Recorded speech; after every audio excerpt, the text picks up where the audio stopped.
আপনারা অনেকেই আমাকে বলেন যে আমাদের হোয়াটসঅ্যাপে কল যায় না। তো চলেন আপনাদেরকে দেখিয়ে দিই কীভাবে এই সমস্যার সমাধান করবেন। হোয়াটসঅ্যাপে আসলাম একজনকে কল করার জন্য।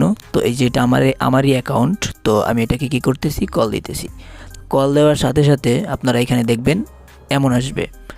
তো এমন আসে কেন এবং এটা কীভাবে ঠিক করবেন সেটা আপনাদেরকে এক্ষুনি দেখিয়ে দিচ্ছি। চাইলে আমি এখান থেকেই দেখিয়ে দিতে পারি কন্টিনিউতে ক্লিক করে। তো আমি এখান থেকে দেখাবো না, আমি জাস্ট বেরিয়ে আসলাম, সেটিংসে চলে যাব। দেন আমরা এখান থেকে অ্যাপসে চলে যাব, এখান থেকে ম্যানেজ অ্যাপসে চলে যাব। এখানে আমরা হোয়াটসঅ্যাপ লিখে সার্চ করব।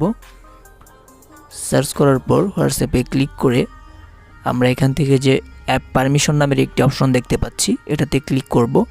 এখান থেকে একটু নিচে যাবেন, যাওয়ার পর এখানে দেখবেন মাইক্রোফোন নামের একটি অপশন আছে। তো এই মাইক্রোফোনে ক্লিক করে এখান থেকে আপনি just allow only while using the app, একদম উপরেরটা এটাতে ক্লিক করে দেবেন। ব্যাস হয়ে গেছে। এবার আপনি বেরিয়ে আসেন। এবার আমরা এটাতে প্রবেশ করি হোয়াটসঅ্যাপে। এবার আমরা কলিং অটোমেটিকলি কিন্তু কলটা চলে যাচ্ছে। এই যে দেখেন কলটা কিন্তু চলে যাচ্ছে। আমরা এখন যদি আবারও কল করি, আমি আপনাদেরকে দেখিয়ে দিচ্ছি, কল কিন্তু যাচ্ছে। তো আপনারা দেখতেই পাচ্ছেন, তো সরাসরি এখান থেকে কল চলে যাচ্ছে।